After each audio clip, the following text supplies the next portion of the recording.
अस्सलाम वालेकुम शेख साहब, क्या हाल है? बाजी सारे जाली केस भुगत रहे हैं, सारे जाली केसेस भुगत रहे हैं। ये केस ख़त्म होगा और बन जाएंगे।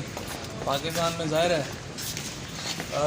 इस वक्त कोर्ट में तो यूँ लग रहा है कि मरा होना ज़रूरी है आपका केस सेक्शन। तो अब इंतज़ार करते हैं कब मरते हैं। ते खाद की बोरी भी तो ले ही जाने जी हाँ इसके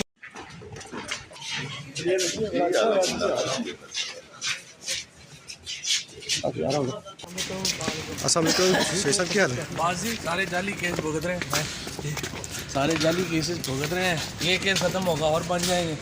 पाकिस्तान में ज़ाहिर है इस वक्त कोर्ट में तो यूँ लग रहा है कि मरा होना ज़रूरी है आपका केस सेक्शन।